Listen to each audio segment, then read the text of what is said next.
योगदान आहे. आतापर्यंत आपल्या मायमावल्या अजून घराच्या बाहेर निघल्या नाही आणि आता निघावं लागल.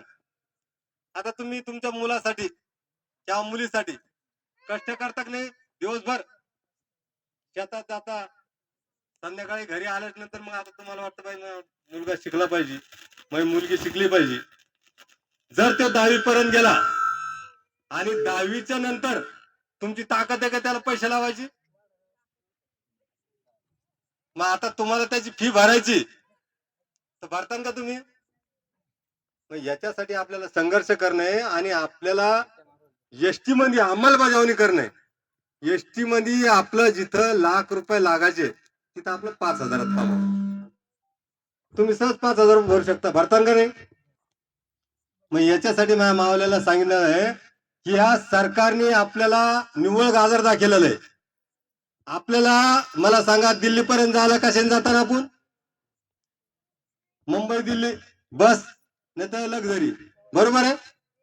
आपल्याला सरकारने दिलेले रिक्षा, रिक्षात जाऊ शकतो का आपण मुंबईला दिल्लीला? एसटी आपल्या दारात आहे, आपल्याला बसता येत नाही. त्याने असे बॉडीगार्ड ठेवलेले सरकारनं, त्याच्यामुळे आपल्याला एसटीत बसता येतं का? मग त्याच्यासाठी आपल्याला संघर्ष करणं आणि सरकारला हे आपले मुंडके दाखवणं. 21 तारखेला आपल्याला येणाऱ्या गांधी चमन, शनी मंदिर, कलेक्टर ऑफिस एवढंच माझं माझ्या बहिणीला सांगणं आहे, माझ्या बंधूला सांगणं आहे. ही कळकळीची विनंती आहे. आणि भविष्यात आपल्याला लेकराचं भविष्य पाहणं तर तुम्हाला सगळ्याला पाऊल उचला लागल. एकही आपला धनगराचा माणूस गावात त्या दिवशी थांबला नाही पाहिजे. काय ही माझी सगळ्याला कळकळीची विनंती आहे. भरपूर बोलण्याचे बाकी आहे, आम्हाला अजून शेलगावला जाणं आहे. एवढं बोलून माझे 2 शब्द थांबवतो. मी प्राध्यापक कपिल दहेकर, SBI स्कूल इथे शिक्षक आहे. त्याचबरोबर रेल्वे बोर्डावर आहे सदस्य म्हणून आणि भारतीय खाद्य महामंडळ म्हणजे महाराष्ट्रात जेवढे काही राशन दुकान आहेत ते माझ्या नियंत्रणामध्ये येतात.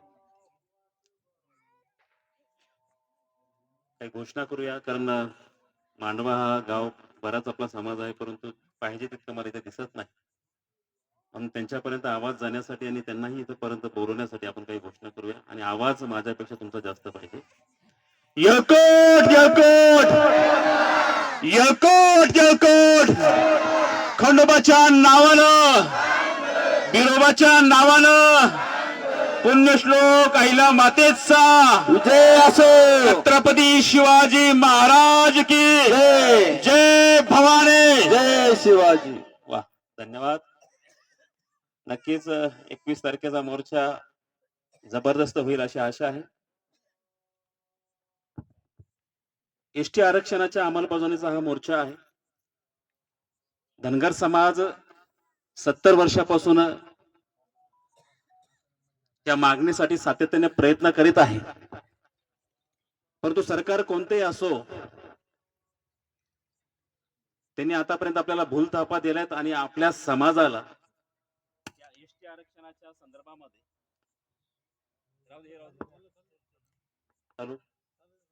या एसटी आरक्षणाच्या संदर्भामध्ये आपल्याला दूर ठेवलेलं आहे. जे संविधानाने आपल्याला दिलेलं आहे, डॉक्टर बाबासाहेब आंबेडकरांनी आपल्याला दिलेलं आहे, आपल्याला मागायचं नाही, ऑलरेडी आपल्याला दिलेलं आहे. ते आपल्याला पदरात पाडून घेण्यासाठी आपल्याला भव्य मोर्चा आपण आयोजित केलेला आहे. तुम्हा सर्वांना कल्पना असेल की संपूर्ण महाराष्ट्रामध्ये धनगर समाजाचे अतिशय भव्य मोर्चे होत आहेत. आपल्या जालना जिल्ह्यामध्ये पण संपूर्ण तालुक्यामध्ये चांगले मोर्चे झालेत, पण आता हा जिल्ह्याचा मोर्चा आहे आणि म्हणून जिल्ह्याचा मोर्चा जिल्ह्यासारखा झाला पाहिजे. आपल्या सर्वांना माहित आहे की अनेक जे काही चळवळ असेल, क्रांतिकार चळवळ असेल, त्याला उगमस्थान म्हणजे आपला जालना जिल्हा आहे. समता परिषदचा 1982 ला इथे क्रांती झाली होती. संपूर्ण महाराष्ट्रामध्ये त्यामध्ये बदल दिसला तुम्हाला. मराठा समाजाचा पण अंतरवाली सराटीत जे काही गोष्टी घडल्या आणि अख्खा महाराष्ट्र आता मराठा समाजाच्या आरक्षणा संदर्भात पेटून उठलेला आहे. आणि म्हणून आता धनगर समाजाचाही भव्य असा विशाल मोर्चा झाला पाहिजे आणि भव्य विशाल मोर्चा झाल्यानंतर जालना जिल्ह्याची क्रांती अख्ख्या महाराष्ट्रात गेली पाहिजे अशी अपेक्षा मी तुमच्याकडून करतो. माझी माय म्हणत असेल की एसटी आरक्षण सांगते केव्हापासून हे लेकरू, पण एसटी आरक्षण म्हणजे काय?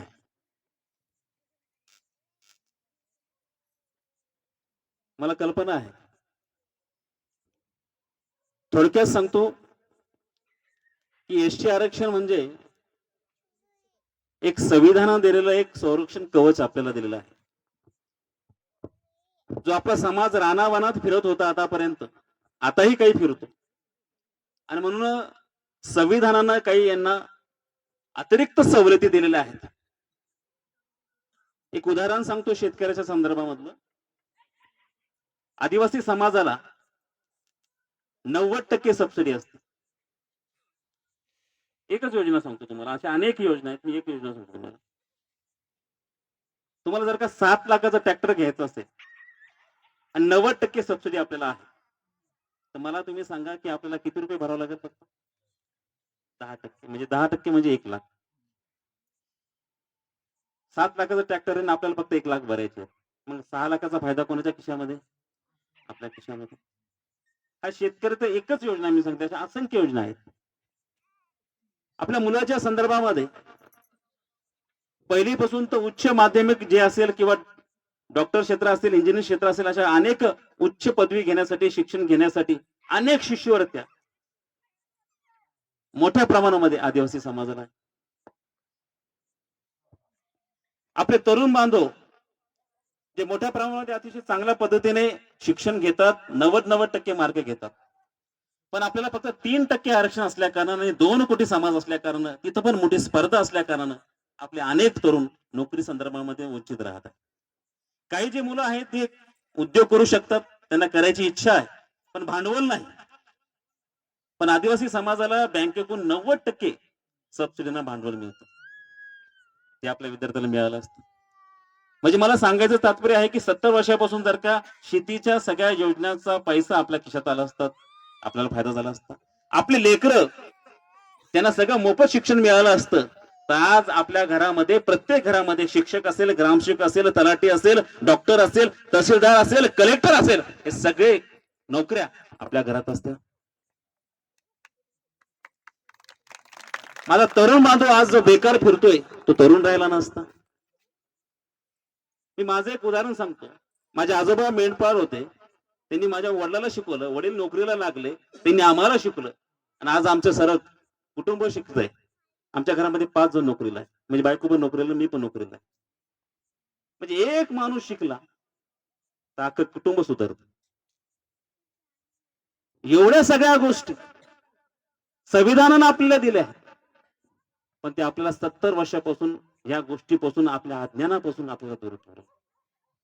आणि काही गोष्टीसाठी आपणही जबाबदार आहोत. आपण आपली कधी ताकदच दाखवली नाही. किती शोकांतिकेची गोष्ट आहे की 2 कोटी समाज आहे आणि आमदार किती आपले? फक्त एक आमदार. जसं आमचे भगवानराव मात्रे म्हणले की अरे वाढपी आपला असलं तर आपल्याला फायदा आहे, पण आपले वाढपीच किती? एक. खासदारचा तर पत्ताच नाही. मग कसं? शेवटी मला एक गोष्ट तुम्हाला सांगतो, आपले पाय आपल्याच पोटाकडे वळतात. आदिवासीचं हेच मी तुम्हाला सगळं बाकीच्या गोष्टी सांगल्या. आता राजकीय गोष्टी सांगतो. आदिवासीचं जर का आपल्याला आरक्षण असतं तर आपल्याला 1 नाही, 2 नाही, 3 नाही, तब्बल 50 आमदार आपल्या समाजाचे असतात आणि 10 ते 15 खासदार आपल्या समाजाचे असतात. मग या 50 आमदारांना, ह्या 15-20 खासदारांना त्या दुसऱ्या समाजाच्या लोकांना नोकऱ्या लावल्या असतात का? त्यांच्या शाळा असेल, त्यांच्या पतसंस्था असेल, त्यांच्या बँका असतील, त्यांच्या शिफारशी असेल, ते कोणाला मिळाल्या असत्या? कोणाला मिळाल्या असत्या? आपल्याला मिळाल्या. आपल्याला फायदा झाला असता. आणि म्हणून ह्या सगळ्या गोष्टीचं नुकसान 70 वर्षापासून झालं आणि आपण शांत. माझे 5-6 दिवस अगोदरच एक उदाहरण तुला सांगतो. आंबट चोपडीला बसलो होतो. अंतरवाली सगळ्याकडे काही समाज बांधव, मराठा समाज बांधव चालले होते. त्यांना आरक्षण मिळावं आपल्या शुभेच्छा. त्या समाज बांधवामध्ये एक 90 वर्षाची म्हातारी, तिला चालता येईना, घासत घासत चालली. शेवटी मी मास्तर, बोलायची सवय आहे. मला कुतूर वाटलं त्या मायचं. मी जाऊन तिला विचारलं, माय कुठं? चष्म्याचा भिंग फुटेल त्या म्हातारीचा, पण गावात कसा आरक्षणाला निघाले म्हणे. कुठं निघाले? आरक्षणाला. आता मी पण मला माय तुझ्या तर गौऱ्या मसनात गेल्या मला काय महाराज चली तिकडे. माय लय भारी. माय म्हणते माझ्यासाठी नाही चालले भावा, माझ्या नातवासाठी मी चालले आरक्षणाला. मग आपण कधी जागणार? मराठा आरक्षण आणि धनगर आरक्षणाचा फरक मी तुम्हाला आपल्या शेतकरी भाषेत सांगतो, सोप्या भाषेत सांगतो. त्यांचं 7-12वर कुठंच नाव नाही, पण त्यांचा आक्रमक लढा चालू आहे 7-12 ताब्यात घेण्यासाठी. नाव नाही चालू आहे. आणि आपलं असं आहे की 7-12 आपल्या नावचं आहे, पण आपला ताबा घेता येईल. मग सोपं कोणाचं आहे? सोपं कोणाचं आहे? मग आपण गप बसणार का? गप बसणार का? आणि आपल्याकडे कसं राजकीय काही साथ नाही, इतर काही गोष्टीमध्ये कुठं आपल्याला पाठिंबा नाही, कुठेच आपल्याला स्थान नाही. मग आपलं गर्दी कुठं असते? लग्नाला, मौतीला, सावड्याला. नवरा जातो मोतीला, बायको जाते सावड्याला. आणि पत्रिका घेऊन येणारा माणूस आला की त्याची पहिले आपण काय पाहतो? मूळवाटिका आहे का घरात जाऊन. मूळवाटिका असली तर त्याला चहा भेटतो, नसली तर चहावर होय बाहेर.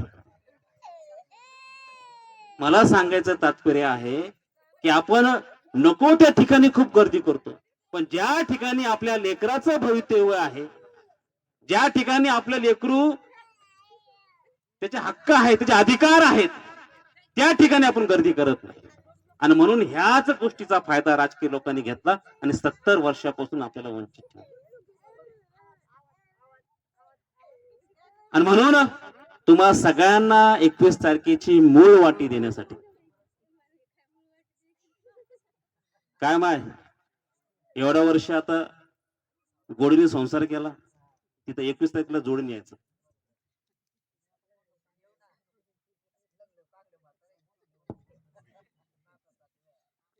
अरे एक एक माणूस 3 फुटाची जागा व्यापत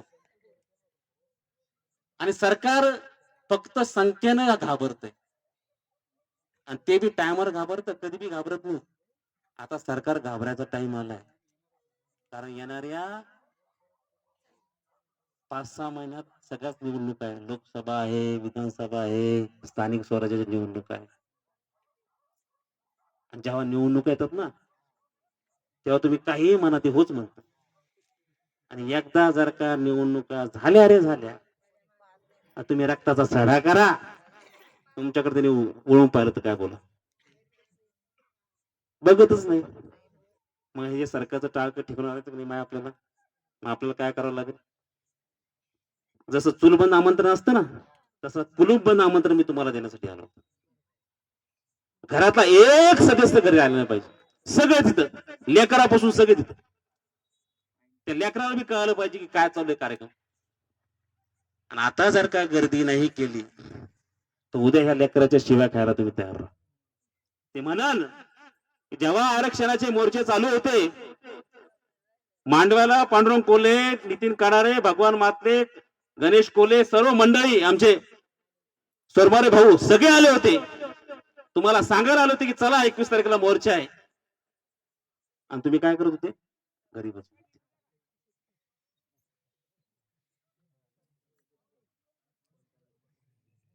आरक्षणाची घाई त्यांना जास्त वाटते. म्हणून माझ्या ताईंना, माईंना, अक्कांना, माय माऊलींना, तुमच्या हातात ही गर्दी आणणे. तुम्ही ठरवलं काही होऊ शकतो. म्हणून आजपासून 21 तारखेपर्यंत सकाळी उठलं, साडा टाकताना 21 नोव्हेंबर, रांगोळी काढताना 21 नोव्हेंबर, स्वयंपाक करताना 21 नोव्हेंबर, कापूस वेचताना 21 नोव्हेंबर. आणि आपण एकटे नाही, जेवढे आता सकाळपासून आपण फोन येतो ना किती कापूस किती झाला, सोयाबीन गेली की नाही गेली, भाव किती वाढला, आता ह्या गप्पा नाही करायच्या. 21 नोव्हेंबर आम्ही तर चाललो, तुम्ही आले का? आमच्या गावातून एवढ्या गाड्या चालल्या, तुम्ही किती गाड्या काढल्या? हा संदेश, ही चर्चा जेव्हा प्रत्येकाच्या होटी राहील, कानी राहील, तेव्हा कुठंतरी तिथे जनसागर दिसेल, आणि जेव्हा जनसागर धनगर समाजाचा दिसेल तर सरकारला आरक्षण द्यावंच लागेल. म्हणून पुन्हा एकदा कळकळीची विनंती, आणि विशेष म्हणजे आरक्षणाचा फायदा आम्ही कोणालाच नाही, इथं कोणी राजकीय लोक नाही, सर्वसामान्य घरातले लोक आहेत. पण हे जराशे शिकले, यांना कळलं, म्हणून तुम्हाला सांगायला आलो की आता आपलं तुम्हाला करायचं काय. आणि ह्या मोर्चाचं नेतृत्व कोणताही राजकीय लोक करत नाही, कोण नाही. या नेतृत्व तुमच्या हातात आहे, तुम्हीच सर्व नेतृत्व करणार आहे. मोर्चा तुमचा, नेतृत्व तुमचं. आणि कोणासाठी? कोणासाठी? लेकरासाठी. कारण तुम्हाला सांगा, लेकरासाठी तुम्ही उन्हात जातात, थंडीत जातात, रात्री पाणी द्यायला जातात, इचू काटा असेल, म्हणजे कितीतरी यातना सहन करतात आपल्या लेकरासाठी. सगळं काही लेकरासाठी ना. मग एकच दिवस, या दिवसातला अर्धा दिवस, अहो भोकरदनच्या टोकायचे लोक म्हणजे 100 किलोमीटरच्या बाया, आम्ही काल परवा तिथे कार्यक्रम घेतला, सगळ्या एकमुठीनं एकजुटीनं. आम्ही म्हणे एकही त्या दिवशी कुठं शेतात जाणार नाही, काम बंद आंदोलन राहील म्हणे आमचं, आणि जो कोणी जाईल त्यांना बी आम्ही जाऊ देणार नाही म्हणे. सगळ्या घेऊन आम्ही तिथे येणार. ते तिथल्या आमच्या आई, तुमच्या माई सगळ्यांनी सांगितलं 100 किलोमीटर इथून. आपलं तर इथं यायचं, जवळच आहे. आवाज जातो इथून तुमचा, इथून ओरडलं तर. मग तुम्हाला विनंती, आजपासून सगळ्यांना चर्चा करा, सगळ्यापर्यंत संदेश द्या. चर्चा एकच राहू द्या 21 नोव्हेंबरची. आणि पूर्ण मांडवात जेवढा काही समाज असेल, आजूबाजूचे जे काही आपले गाव असेल, खूप आपला समाज आहे. दगड उचलला की धनगर भेट, दगड उचलला की धनगर भेट, सगळ्यांना तिथं काढा आणि मोठ्या संख्येने तिथं आपली ताकद दाखवा, हीच विनंती करतो. पुन्हा एकदा येळकोट येळकोट. श्लोक अहिल्यादेवी होळकर यांच्या चरणी नतमस्तक होऊन जमलेल्या समाज बांधवांना आणि माझ्या माता भगिनींना दिवाळीच्या भाऊबीजीच्या सर्वांना शुभेच्छा देतो. खऱ्या अर्थानं सरांच्या बोलण्यानंतर प्रोटोकॉल प्रमाणे मी नाही बोलायला पाहिजे. बोलणारे वक्ते पण भरपूर आहे आपल्याकडं. तर या येणाऱ्या 21 तारखेला आपण जसं दयेकर सरांनी सांगितलं, कुलूप बंद आंदोलन आमंत्रण, त्या पद्धतीनं आपण येणाऱ्या 21ला जास्तीत जास्त संख्येनं एक दिवस आपलं सर्व कामं बाजूला ठेवून जालन्याच्या मोर्चाला, तुम्हाला खूप जवळ आहे, बाकीचे लोक खूप दूर दूरून येणार आहे त्या ठिकाणी, तुम्हाला जवळ असल्यामुळं गावातील एकही धनगर समाज बांधवाचं घर त्या दिवशी उघडं दिसलं नाही पाहिजे. प्रत्येकाने आपले लेकरं बाळ घेऊन त्या आंदोलनाला सहभागी झालं पाहिजे. आम्ही सगळे सर्व पक्षाचे जोडे बाजूला ठेवून समाजाच्या लढाईमध्ये एकत्र आलेलो आहे. आणि कुठलेही मतभेद न ठेवता आपले घरगुती बांधावरचे लग्नातले पायधुनीचे काय जे असतील ते सगळे बाजूला ठेवून आपण सर्वांनी एका जुटीनं एका दिलानं या येणाऱ्या 21 तारखेला जालन्यामध्ये सहभागी व्हायचंय. आणि चमन ते कलेक्टर ऑफिस पर्यंत असा मोर्चा दिसला पाहिजे की जेव्हा येतील एकत्र धनाचे आगर, त्यावेळेस दिसतील पाण्यासारखा महासागर. अशा पद्धतीने आपण त्या ठिकाणी यावं, एवढीच मी आपल्याला या ठिकाणी विनंती करणार आहे. मला बोलण्याची संधी दिल्याबद्दल मी आपले सर्वांचे धन्यवाद मानतो. येळकोट येळकोट. जय मल्हार. आपल्याला येत्या 21 नोव्हेंबरला चमन ते कलेक्टर ऑफिस या भव्य दिव्य मोर्चासाठी सर्वांनी आवर्जून उपस्थित राहायचं. त्यासाठी सर्व टीम 1 महिन्यापासून आपला जालना जिल्हा पिंजून काढत आहे. आणि सर्वप्रथम आपल्याला दीपक भाऊचं अभिनंदन करायचं. सर्वांनी त्यांच्यासाठी टाळ्या वाजा. जो मोर्चा 2019 पासून एकही कार्यक्रम धनगर समाजाचा बदनापूर तालुक्यात झाला नाही, तो दीपक भाऊने करून दाखवला. त्याबद्दल सुरुवात पण दीपक भाऊने केली, त्याबद्दल त्यांचं आमच्या कमिटीच्या वतीनं धन्यवाद करतो आणि आभार व्यक्त करतो. आणि एक आपल्या समाजात काय शोकांतिका आहे, दीपक भाऊ जो करतो समजा, तर बाकीची पोस्ट नाही टाकीत. तुम्ही शेतात वाखरवून पोस्ट टाका ना आपली आरक्षणची, नका येऊ ना. जे इंटे 5-25 जण जिल्ह्यात तेच पोस्ट टाकू राहिले व्हॉट्सअपला फेसबुकला. सगळ्यांना पोस्ट टाका, आपलं पिवळमय वातावरण करा आणि सगळे 21 तारखेला माझे 2 शब्द संपवतो. जय हिंद, जय भारत, जय मल्हार. आरक्षण म्हणजे काय आणि आरक्षण कशासाठी पाहिजे आणि आपल्याला हे आमंत्रण देण्यासाठी आम्ही आलो. मग तिथे जाऊन आमंत्रण, आपलं आरक्षण आपल्या पदरात पाडवण्यासाठी आपल्याला सगळ्यांना 21 नोव्हेंबरला यायचं. आरक्षणाचे फायदे सर्वांनाच सांगितले. भारतीय राज्य घटनेमध्ये 341व्या कलमेनुसार आपल्याला एसटीचं आरक्षण दिलं. पण मित्र, आपली परिस्थिती फार बेकार आहे. तीन तिघाड आणि काम बिघाड. आपली परिस्थिती अशी आहे, 26 जानेवारी 1950 ला राज्य घटनेमध्ये डॉक्टर बाबासाहेब आंबेडकरांना आपल्याला एसटीत दिलं आणि केंद्रामध्ये आपण ओबीसी मध्ये आहे आणि राज्याचा तर तिसराच कार्यक्रम आहे, आपण एनटीसी मध्ये आहे. तीन घरचा पाहुणा ते कुठं जेवणार नाही असा कार्यक्रम झालेला आहे आपल्या समाजाचा. हे आपली मागणी बीबी कोकरेच्या माध्यमातून 85 ते 90च्या दशकामध्ये त्यांनी मागणी एसटीची केली. म्हणजे ऑलरेडी त्यात असताना पण त्या काळचा सगळ्यात महाराष्ट्राचा बदमाश मुख्यमंत्री शरद पवार यांनी 23 मार्च 1994 ला एक जो जी आर काढला, आपली मागणी एसटीची होती आणि आपल्याला एनटीसी दिलं. अशा पद्धतीनं त्यांनी आपली फसवणूक केली. आरक्षणाचे मुख्य फायदे असे आहे, महाराष्ट्रातून 48 खासदार निवडून जातात, त्यातले 4 खासदार हे एसटी आदिवासी या मतदारसंघाचे आहे. किमान आपल्याला जर आरक्षण असतं तर तुम्ही आम्ही खासदार आमदार बनलो असतो. महाराष्ट्राच्या विधानसभेत 288 आमदार आहे, त्यातले 29 आमदार हे आदिवासीचे. तर त्यामध्ये सुद्धा तुम्हाला आम्हाला संधी मिळाली असती आणि तुम्हाला आम्हाला नेमकं राजकारणात मंडल आयोगाच्या माध्यमातून 1995 पासून आरक्षण मिळालं. तोपर्यंत तर तुम्ही ओबीसी एससी काय याला आरक्षण फक्त एससी ला होतं, ओबीसीला तर नव्हतंच. आणि आपली मागणी होती एसटीची. या आरक्षणाचे असे फायदे, त्याही पलीकडे जाऊन राजकीय शैक्षणिक फायदे तर आम्ही तुम्हाला सांगणार आहे. त्यातला सगळ्यात महत्वाचा फायदा असा आहे, डॉक्टर बाबासाहेब आंबेडकरांना एसटी मध्ये धनगराला का टाकलं. ज्या 47 जाती त्या एसटी मध्ये येतात, त्यातला सगळ्यात महत्वाचा फायदा आहे, तुम्ही आम्ही रातून दिवस फक्त पैशासाठी प्रॉपर्टीसाठी आवडलेलं माणसं आहात. तुमच्याकडे 7/12 आहे, त्या 7/12वर तुमचं नाव येतं आणि त्याच्यानंतर कंसामध्ये येतं सत्ता प्रतिबंधक. म्हणजे आपला समाज इकडून तिकडे भटकंती करत होता. बाबासाहेबांच्या त्यावेळेस लक्षात आलं की अरे बाबा, हा समाज कुठेतरी स्थिर राहायला पाहिजे. या एसटी आरक्षणाच्या माध्यमातून तुमच्या प्रॉपर्टीला, तुमचं घर असेल जमीन असेल, त्याला सत्ता प्रतिबंधक लागत. जसं आपले वडील आई वारल्याच्या नंतर मुलगा 13वा झाल्याच्या नंतर त्याचं मूर्ती प्रमाणपत्र वारसाचं प्रमाणपत्र काढून ती प्रॉपर्टी हस्तांतरित करतो. तेच बाबासाहेबांनी त्या घटनेत लिहिलं की तुमचं 7/12 तुमची प्रॉपर्टी जी आहे सत्ता प्रतिबंधक लागली तर ती प्रॉपर्टी धनगराशिवाय दुसरीकडे हस्तांतरित केल्या जात नाही. तर समाजाची सगळ्यात मोठी शोकांतिका आहे. घरदार जमीन जुमला इकते, दारू पिणे भानगडी यातच लोक गुंतलेले. पण या समाजाचं तुमची शेत जमीन आणि तुमचं घरदार आबादीत राहावं यासाठी तुम्हाला आरक्षणाची गरज आहे. आम्ही राजकीय आरक्षण किंवा नोकरीचं आरक्षण सांगितलं ते तुमच्या आमच्या डोक्याच्या वरून चाललं. पण त्याच्या सगळ्यात महत्वाची गोष्ट आहे, तुम्ही जे आमच्यासाठी 10 एकर 20 एकर ठेवलं असेल ते तुमच्या नातवापर्यंत आबादीत राहण्याचं काम या आरक्षणाच्या माध्यमातून होतं. तुम्ही जर शिकला तर तुम्हाला नोकऱ्या लागणारच आहे, पण तुमची जी प्रॉपर्टी आहे ती वाढाच्या ऐवजी घटणार नाही, हे आरक्षणातून होतंय. त्यासाठी 21 तारखेच्या मोर्चाला आपण सगळ्यांनी यावं अशी आम्ही तुम्हाला आमंत्रण आणि मूळवाटी देतो.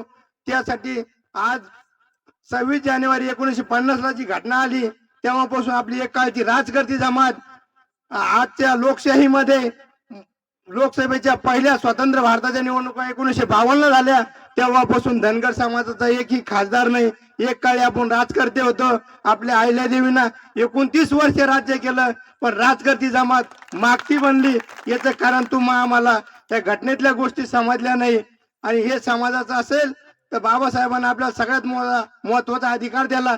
राजा हा राजमातेच्या पोटातून जन्माला येत नसून तो मताच्या पेटीतून तुमच्या ताकदीतून तो जन्माला येतो. त्यासाठी आपण सकल समाजानं जे धनगर समाजाचा माणूस असेल त्याच्या पाठीमागे राजकीय क्षेत्रात, सामाजिक क्षेत्रात, प्रत्येक क्षेत्रामध्ये आपली एकीची ताकद दाखवणे. ज्या मनगटात बळ बुद्धी चातुर्य आहे तो विकास भिमुख राजा बनू शकतो. या सगळ्या गोष्टीचे कला आपल्याकडे अवगत असताना आपल्याला शिक्षणाचा अभाव असल्या कारणानं या लोकांनी आपण झोपलेलो तर पुन्हा एकदा आपल्या अंगावर एक घोंगडी टाकून दिली. धनगर झोपेले तर आपलं दुकान चालू राहील. तुम्हाला राजकीय क्षेत्रात, सामाजिक क्षेत्रात, कुठल्याही क्षेत्रात त्यांनी पुढे येऊ दिलं नाही. सरांनी सांगितलं की बाबा आरक्षणाच्या माध्यमातून तुम्हाला 90% अनुदान आहे. तुमच्या शेतीचा ठिबक पासून तर सगळ्या ज्या गोष्टी शेतीच्या त्या तुम्हाला जी विहीर लागते ही आदिवासीच्या माध्यमातून, ज्या भविष्यवत नाही बिसरा मुंडा या नावानं आदिवासीला जी विहीर भेटती 4 लाख रुपयाची, तिला कुठल्याही प्रकारचं ते 100% अनुदान आहे. तुमच्या ठिबक मध्ये 90% अनुदान आहे. हे सगळं तुम्हाला आम्हाला फक्त अनुदानातून भेटतं. जर आपण एसटीत असलं तर आरक्षण म्हणजे तुमच्या गहू तांदूळासाठी नाही. शासन तर आता फुकट वाटून राहिलं, त्यांच्याकडे एवढा स्टॉक झाला. 2 रुपये किलो गहू किंवा 3 रुपये किलो तांदूळ यासाठी आपण आरक्षण मागत नाही, तर तुमच्या आमच्या भवितव्यासाठी आपण आरक्षण मागतोय. जेणेकरून आपण बोलतो की आमचा समाज 2 नंबरचा आहे. 2 नंबरचा कुठे आहे? 288 मध्ये 40-50 आपले आमदार पाहिजे होते. समाजाची शोकंत काय, फक्त एक आमदार आहे. तुमचा जिल्हा अधिकारी, तुमचा कलेक्टर पाहिजे, तुमचा तहसीलदार पाहिजे, तुमचा गट शिक्षण अधिकारी पाहिजे, व्हिडिओ पाहिजे, शिओ पाहिजे. हे सगळं जर साध्य होत असेल तर आरक्षणाच्या माध्यमातून. आता तर आरक्षण आपण शिकलेला जर एसटीला 60% आरक्षण असतं, एसटीचे लोक भेटत नाही अशी परिस्थिती आहे. आपल्याला एनटीसीच्या आरक्षणातून समाज झाला 2 कोटी आणि 3.5% कोणाला नोकरी लागत नाही. 100 जागा निघाल्यात, तिथं 3 जागा राहत्या. पण त्याच्या पुढे जाऊन सनी हे राजकारण काही इतके बदमाश आहे. नोकरीतून तुमची आमची प्रगती होती तर तिथं बिंदू मुली नावाची खुटी मारून ठेवली. जागा निघल्याच्या नंतर तिथं एनटीसीच्या अगोदर तुम्ही ओपन मधून बिन लागले, तर नंतर म्हणते ते धनगराचं आहे. त्या एनटीसी मधून त्या 3% बी तुमच्या आमच्या जागा दिसत नाही. जर तुम्ही आम्ही एसटीत असेल तर सरांनी अगोदर सांगितलं का वाटफ्या तुमचा पाहिजे. तुमचा तहसीलदार असेल, कलेक्टर असेल, जेवढं महत्व तुमच्या राजकीय लोकांना आहे त्याही पलीकडे जाऊन सनी जो शासकीय सेवेत लागलो तो वय वर्ष 58 वर्षापर्यंत तो नोकरी करतो. तुमचा साधा एक त्याला शिपाई बी नसेल तर तुमचं काम करतो. तर तुमचा तहसीलदार कलेक्टर असेल तर समाजाचे प्रत्येक गोष्टीचा समस्या त्यातून सुटेल. हे सगळं आपल्याला आपल्या पदरात पाडून घेण्यासाठी तुमचे आमचे सगळ्यात जास्त तिथं डोके दिसले पाहिजे सरकारवर. आता सरना सांगितलं की बाबा मराठा समाजाचं कुठंही घटनेत नाही, काय नाही, फक्त त्या लोकांच्या जोरावर ते आज त्यांना आरक्षण देऊ लागले. आपण तर घटनेत आहे, फक्त आपल्याला आपला ताबा करायचा. त्यासाठी आपण सगळ्यांनी तिथे यावं अशी मी तुम्हाला विनंती करतो आणि एवढे बोलून थांबतो. 21 तारखेला आपला जो भव्य मोर्चा होणार आहे याच्या आयोजनासाठी आपण इथं सर्वजण जमलो आहोत. 26 जानेवारी 1950 ला भारतीय राज्यघटनेचा जसा ज्यावेळेस स्वीकार झाला त्यावेळेस घटनेच्या कलम 341 मध्ये अनुसूचित जाती आणि अनुसूचित जमाती यांची एक सूची बनली. त्या याच्यानुसार आपल्याला घटनेचे 341 कलमानुसार 36व्या क्रमांकावर अनुसूचित जमातीमध्ये आपली नोंद केली. त्यानंतर आर्थिक निकषावर, सामाजिक निकषावर, शैक्षणिक निकषावर यावर आधारित घटनेचे 41, 42, 43, 44 या कलमानुसार बाकीचे जे ओबीसीचे आरक्षण आहे ते त्यावेळेस पासून दिले नाही राज्यकर्त्यांनी. आपले स्वर्गीय बी.के. कोकरे साहेब यांनी 1985-80च्या दशकामध्ये इंजिनियर होते. त्यांनी चळवळ उभा केली. चळवळ उभा केल्यानंतर त्यांना प्राथमिक स्वरूपात पुणे, सातारा, सांगली या 2-3 जिल्ह्यामध्ये त्यांची चळवळ उभा राहिली. त्याला चांगल्या प्रकारे प्रतिसाद मिळाल्यानंतर त्यावेळेसचे जे तत्कालीन मुख्यमंत्री होते शरद पवार साहेब यांनी भटक्या विमुक्त जाती, भटक्या जाती याच्यामध्ये ज्या अनुसूचित जातीतल्या जे 345 जाती ज्या आता समजा आपल्या ओबीसी मध्ये आहे, 345 जाती त्यांना असं विभागून त्यांना वेगवेगळं सेपरेट आरक्षण दिलं. जी आपली मूळ मागणी होती एसटी अनुसूचित जमातीची त्या याच्यामध्ये आपल्याला आरक्षण दिलं नाही. आपण म्हणतो की 3.5% आपल्याला आरक्षण दिलं. आपल्या 2 कोटी समाजाला 3.5% जे आरक्षण दिलं हे चुकीच्या पद्धतीने दिलेलं आहे. आणि जे अनुसूचित जमातीचं अनुसूचित जातीमध्ये प्रत्येक गावामध्ये त्याची नोंद असते. अनुसूचित जातीची इतके, अनुसूचित जमातीची इतके, आणि त्यांना त्याप्रमाणे दरडोई 725 वेगवेगळे निकष ठरवून ज्या महाराष्ट्र असो प्रत्येक राज्याच्या जीडीपी नुसार त्यांना त्यांचं निकष ठरवले जात आहेत. आणि त्याप्रमाणे त्यांना त्याचा दरडोई त्यांच्या विभागामध्ये प्रत्येक काम केलं जातं. शिक्षणाच्या सवलती दिल्या जातात. नंतर या 22 प्रकारच्या योजना आहे. आता जनार्दन भाऊनी जसे योजना सांगितल्या, सरने जशा योजना सांगितल्या त्याप्रमाणे त्या योजनेचा त्यांना लाभ मिळतो. या सर्व योजना आपण घरी बसल्यानंतर, इथं बसल्यानंतर होणार नाही. आपल्याला एकदा आंदोलन करून होणार नाही. जोपर्यंत आपल्या पदरात ते पडत नाही तोपर्यंत आपल्याला याप्रमाणे असे आंदोलन करावं लागतील. प्रत्येक वेळेस उभा राहावं लागेल. प्रत्येक वेळेस आपल्या चुका होतील, त्याच्यातून दुरुस्त व्हायचं. दुरुस्त झाल्यानंतर परत आंदोलन उभं राहायचं. जोपर्यंत आपल्याला आरक्षण मिळणार नाही तोपर्यंत कुणीच गप्प बसायचं नाही. एवढे सर्वांना आवाहन करतो आणि या माता भगिनींचं एकदा आभार मानतो की यांनी आज जशी इथं उपस्थिती दाखवली त्याप्रमाणे आपल्या 21 तारखेच्या कार्यक्रमाला आवर्जून मोठ्या संख्येने उपस्थित राहावं. आपल्याला या लहान मुलांसाठी पळायचंय. आमचं काय, आम्ही 30-35 वर्षाचे जे आहोत यांना आता आरक्षणाचा फायदा होणार नाही. जे आपले हे जे कुटुंबातले जे लहान लहान मुलं आहे, यांच्यासाठी हे आरक्षण खूप महत्वाचं आहे. आणि आपण सर्वांनी 21 तारखेच्या कार्यक्रमाला आवर्जून आणि पूर्ण पूर्ण ताकदीने पूर्ण घराला कुलूप लावून सर्व जणांनी हजर राहावं. दरेकर सरांनी जसं सांगितलं, या सर्व वक्त्यांनी जसं सांगितलं की ह्यांना घरी कुणीच नाही राहायचं, सर्वांनी तिथे उपस्थित राहावं. सर्वप्रथम मांडवा येथील माझ्या धनगर नररत्नांना, माता भगिनींना, बहिणींना येळकोट येळकोट जय मल्हार. आज आपल्या मांडवा येथे ज्यांनी आयोजन केले त्यांच्यासाठी एकदा टाळ्या होऊ द्या. आणि आमचे तरुण तडफदार दीपक भैया मिसाळ यांची तळमळ चालू आहे आणि सेलगावला पण आम्हाला एक बैठक घ्यायची आहे. वेळेप्रसंगी मला उशीर झाला, पांडुभाऊचा फोन चालू होता, पण त्याच्याबद्दल मी माफी मागतो तुमच्या सर्वांची. मी जास्त काही वेळ घेणार नाही. बरेचसे आमच्या भगवान भाऊनी आणि कपिल सरनी, वकील साहेबांनी, जना भाऊनी मुद्दे सांगितले. मी थोडक्यात मुद्दे सांगेन, माझे शब्द वापरले. आज आपण इथं मांडवा येथील जमलो आहे आपल्या धनगर समाजासाठी. आपला धनगर समाज गेल्या 75 वर्षापासून झोपलेला आहे, आज पण झोपलेला आहे. पण तो जागा करण्याचं कार्य आपल्या धनगर समाज बांधवांनी, आम्ही सर्वांनी घेतलेलं आहे आणि महाराष्ट्रात पण घेत आहे. तुम्हाला जागरण करण्यासाठी आलेलो आहे, तुमच्या झोपी मोडण्यासाठी आलेलो आहे. आता झोपले तर तुम्हाला डबल 5 वर्ष कोणी उठणार नाही. येणाऱ्या 2 महिन्यानंतर लोकसभा विधानसभा लागणार आहे मित्रांनो. त्याच्यासाठी आपल्याला सतर्क होणार जरुरी आहे. समाजासाठी सतर्क म्हणजे तुम्ही माणसांनी काही आपल्याला ढाल ताले तलवारी गिरवली काढायच्या नाही. आपली लढाई कोणती आहे? धनगर समाजाच्या आरक्षणासाठी.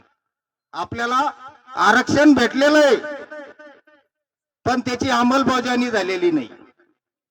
परमपूज्य डॉक्टर बाबासाहेब आंबेडकरांनी आपल्याला घटनेत दिलेलं आहे 36 क्रमांक याच्यावर, पण त्याची प्रस्थापित राज्यकर्ते हरामखोर म्हणेन मी त्यांना.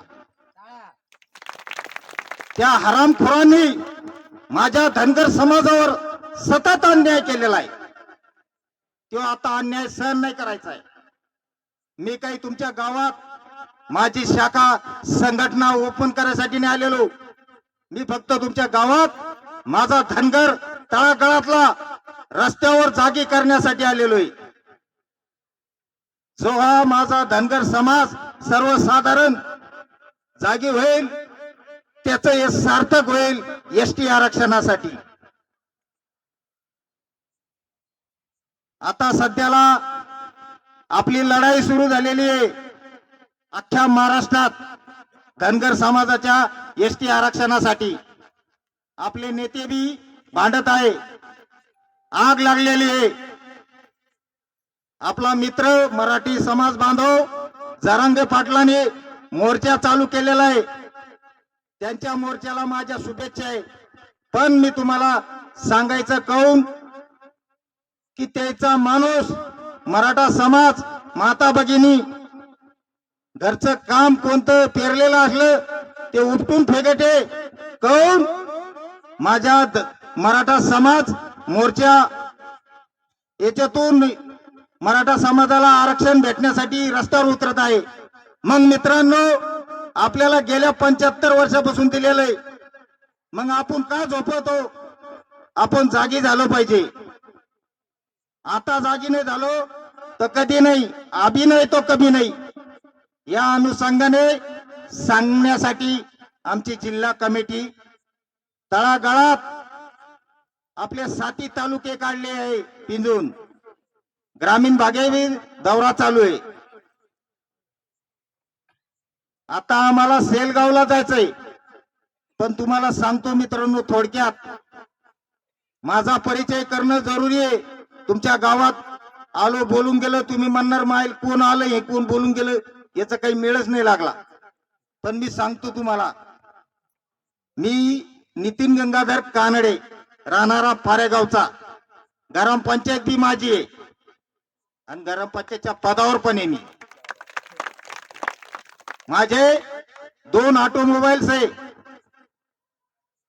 मी व्यवसाय करतो गॅरेज ऑटो पार्टचा. या आपल्या गाड्या ज्या आहे ना, या गाड्या दुरुस्ती करणं. या गाड्या दुरुस्ती का करतो, सर्व्हिसिंगला का करतो आपण, ती आपली गाडी आवरत येत नाही, गाडी बरोबर चालत नाही, त्याच्यासाठी सर्व्हिसिंग करता. कोणाकडे तरी करीतच असेल ना, मग मी बी करतो, त्याच्यातून मला 2 पैसे भेटते. माझ्या समाजासाठी मी ते 2 पैसे खर्च करायला निघालेलोय. मला तुमच्यातून काही रुपये नाही घ्यायचा, काही नाही घ्यायचा आहे. पण गाडी सर्व्हिसिंग करतो, तुमचं गाडी सर्व्हिसिंग केल्यावर ती व्यवस्थित चालते, आवरत येते. तसा माझा समाज झोपलेला आहे आणि त्या प्रस्थापितच्या लोकांनी त्याला घोंगडीत टाकून झोपी घातलेलं आहे. धनगर समाजाला सर्व्हिसिंग करण्याचं, जागा करण्याचं कार्य मी घेतलेलं आहे. ज्या जातीत जन्मलो ती माझी जात धनगर आहे. त्या धनगराचं पान फेडणं माझं प्रथम कर्तव्य आहे. धनगर समाज तळागाळातून जागी झाला पाहिजे. येणाऱ्या 21 तारखेला आपल्या गांधी चमन येथे 11 वाजता आपला विराट मोर्चा निघणार आहे. येताना आपल्या मोटरसायकली, मोठ्या गाड्या असल, त्यांनी आपल्या गाड्याला स्टिकर लावायचे, स्टिकरची सुविधा केलेली आहे, पॉम्पलेट केलेले आणि झेंडा लावायचे. झेंडा, दांडा, रुमाल. ते झेंडा आपला पिवळा असला पाहिजे आणि दांडा पण आपला असला पाहिजे.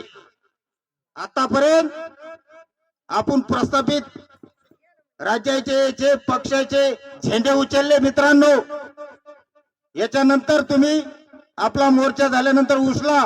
पण ज्यावेळेस माझ्या धनगर समाजासाठी कुठला बी अन्याय होत असला, तो झेंडा बाजूला फेका, आपला पिवळा झेंडा हातात घेतला पाहिजे.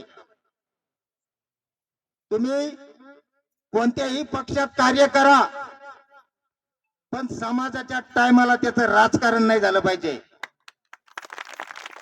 त्याचं एकच कारण झालं पाहिजे, धनगर समाज माझा बांधव आहे, त्याच्यासाठी माझा पक्ष गिक्ष काही नाही. जातीसाठी माती खाणारा माझा धर्म झाला पाहिजे. झेंडा दांडा आणला ना मोर्चाला, त्या ठिकाणी आपल्या मोर्चाला कोणी गालगोच करीत असलं किंवा अन्याय करीत असला, तो झेंडा काढायचा आणि त्या दांड्यानं सरळ करायचंय.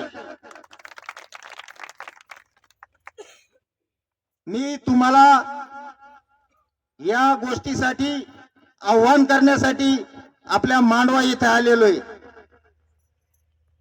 मी थोडा एक शेर म्हणणार आहे तुम्हाला.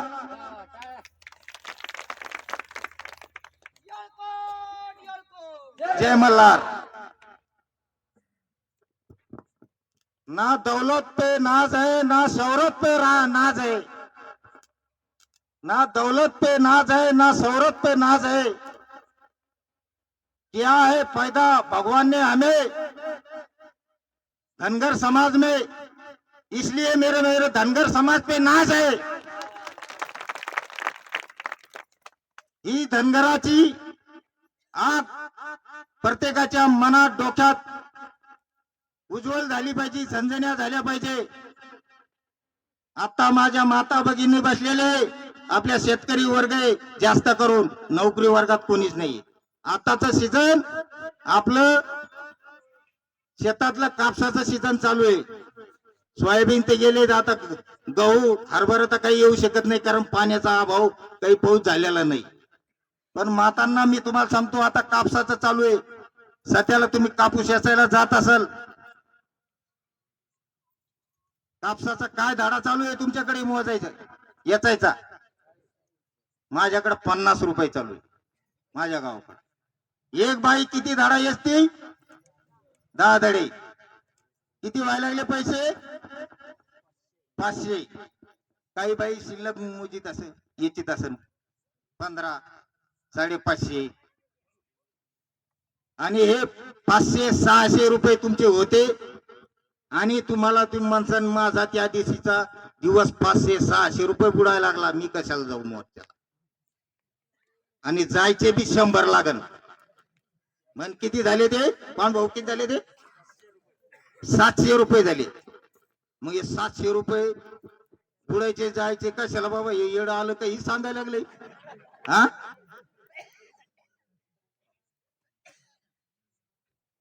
हे 700-800 रुपये तुम्ही पासाल वाचायचे तर उद्या चिमुकल्याला उद्या तुमच्या शाळेसाठी 7 ते 8 लाख रुपये लागन. आज ते बुडू द्या तुमचे 700-800 रुपये.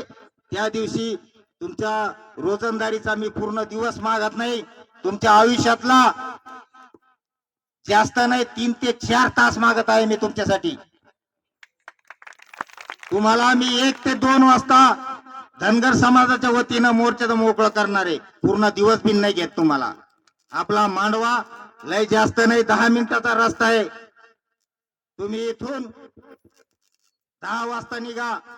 आजूबाजू आपले पाहुणे नातेवाईक आहे, शेजारी आहे, आपल्या आता दिवाळी झालेले आपल्या मायमावले आलेले, काही आपल्या सुनाबी गेलेले, तिकडे मायमावले आलेले, त्यांना सांगा की धनगर समाजासाठी 21 नोव्हेंबरला या. जेणेकरून जिसकी संख्या भारी उसकी भागीदारी ज्या दे. तसंच आपल्याला हे मुंडके दाखिले ना तर वरून पिवळं वादळ दिसलं पाहिजे. गांधी चमन ते कलेक्टर ऑफिस पर्यंत पाऊल टाकायला जागा दिसली नाही पाहिजे, तो आपला मोर्चा सार्थक होईल. या अनुषंगाने आपणांना सर्वांना येणाऱ्या 21 तारखेला तुम्ही सर्वांनी हजर वसाल अशी आशा बाळगतो. तुमच्या इथून कोण कोण येणार आहे मला हात वर करून दाखवा बरं.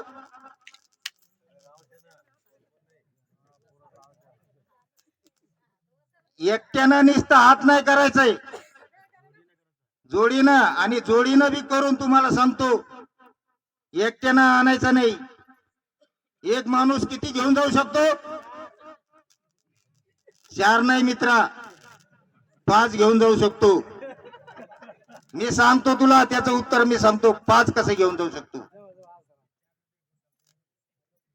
मी आता तुमच्या समोर जिवंत आहे. तुमच्या गावात मला काही झालं, मी गेलो समजा, अरे मी जात नाही.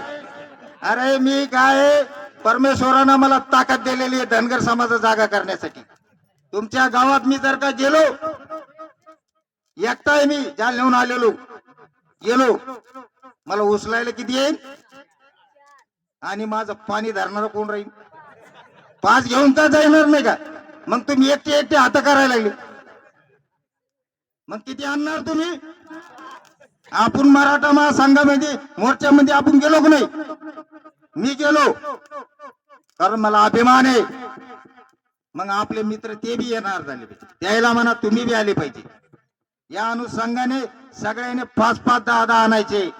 मान्यवरांनी, मांडवा येथील आयोजकांनी मला बोलण्याचे 2 शब्दाची अनुमती दिली, त्याबद्दल मांडवा येथील मी सर्वांचे आभार मानतो. मोठ्या गरजेने तुम्ही माझ्या जल्लोषाच्या याच्यात सहभागी व्हा असे मी सांगतो. माझे 2 शब्द संपितो. तुम्ही बोलायचं. येळकोट येळकोट. त्या पलीकडे आवाज नाही गेला. येळकोट येळकोट.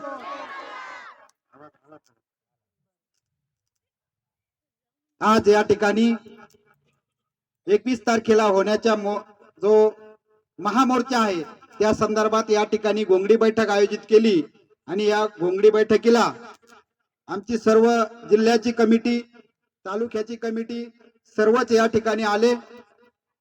वेळेअभावी पुढला कार्यक्रम शेलगावला आहे, परंतु या ठिकाणी जी ही घोंगडी बैठक आयोजित केली, आल्यानंतर इथं 10-5 लोक होते आणि मी समध्यात अगोदर तुमच्या सर्वांची माफी मागतो. मला माहित आहे तुम्ही सर्वजण शेतात काम करून आल्या, कापूस वेचून आल्या आणि आल्यानंतर हे तरी 1 घंटा 2 घंटे यांचा आराम झाला, परंतु तुमचा आल्यानंतर स्वयंपाक झाला, म्हणजे तुमचं काम चालूच होतं. याने आराम करून इथं आले, तुमचं काम चालूच होतं आणि आता तुमच्या डोक्यात आला असेल हे बाबा बी कवर बोलतय, लय वाढूच चाललंय याचं. हा, तुमचे चेहरे पाहिले मी, लगेच लक्षात आलं की मी आपण थोडं आटपत घेऊ. परंतु माझ्या माय मावल्यांनो, समध्यात अगोदर आपण सर्वांनी माझ्या माय मावल्यांसाठी टाळ्या वाजा. कसं आहे पहा, एक घर आहे, आताच उदाहरण आहे सर. आता आमचे सुनील भाऊच्या आमची बहीण गावाकडे गेली समजा, म्हणजे दिवाळीला गेल्या, ते परेशानी 2 दिवसानं, ते घरात मन लागत नाही. म्हणजे आपण केवढंही घर बांधलो, घराला घरपण कधी येतं दादा हो, जेव्हा माय बहीण घरात असन तेव्हाच येतं का नाही? तसं काय होतं, ते घर असं उचलून फेकल्यावर होतं का नाही? म्हणून मला तुम्हाला विनंती करायची आहे माझ्या माय मावल्यांनो, की मोर्चामध्ये तुमची ताकद खूप गरजेची आहे. हा मोर्चा कधी वाटणार आहे? तुम्ही सर्वजणी जर त्या मोर्चात आल्या तर हा मोर्चा वाटणार आहे. म्हणून मला या ठिकाणी तुम्हाला सांगायचं आहे की राष्ट्रमाता अहिल्याबाई होळकरांनी आम्हाला एक संदेश दिला होता की ज्या मनगटात बळबुद्धी आणि चातुर्य आहे तीच व्यक्ती स्वकर्तृत्वावर लोकाभिमुख राजा होऊ शकतो. ज्या मनगटात बळ, बुद्धी आणि चातुर्य या तिन्ही गोष्टी आमच्यात नाही का? आहे का नाही आमच्यामध्ये तिन्ही गोष्टी? हा संदेश आम्हाला कोणी दिला? राष्ट्रमाता अहिल्याबाई होळकरांनी दिला. तो संदेश आम्ही घेतला का? जर घेतला असेल तर दुसरं वाक्य राष्ट्रमाता अहिल्याबाई होळकरांचं आहे की ही राजसत्ता माझ्या वाडवडिलांनी जी हुजुरी करून, चमचेगिरी करून आणि खुशबेगिरी करून मिळवलेली नसून तलवारीच्या धारावर आणि मनगटाच्या जोरावर. मग आमच्या मनगटात जोर नाही का? आमच्या मनगटात जोर नाही का? आहे, पण आम्ही त्याचा कधी राष्ट्रमाता अहिल्याबाई होळकरच आम्ही कधी वाचल्या नाही. आणि वाचायच्या का नाही? वाचायला पाहिजे का नाही? आम्ही आमचे महापुरुष वाचत नाही आणि राष्ट्रमाता अहिल्याबाई होळकरांचाच आदर्श, ज्या महामानव डॉक्टर बाबासाहेब आंबेडकरांच्या घटनेतील कलम 19 नुसार आता 9:30 वाजत आहे तरी मी या ठिकाणी छाती ठोकून बोलत आहे. तुम्ही सुद्धा सर्वजण ऐकत आहे. हे कोणाचं देण आहे? डॉक्टर बाबासाहेब आंबेडकरांचं देण आहे. जर बाबासाहेबाचा फोटो माझ्यासारख्याच्या घरात असला तर माझी बायको पहिल्यांदा म्हणते हे भूताचं आपल्या घरात कशाला? ही वस्तुस्थिती आहे, कारण की आम्ही वाचलेलं आहे.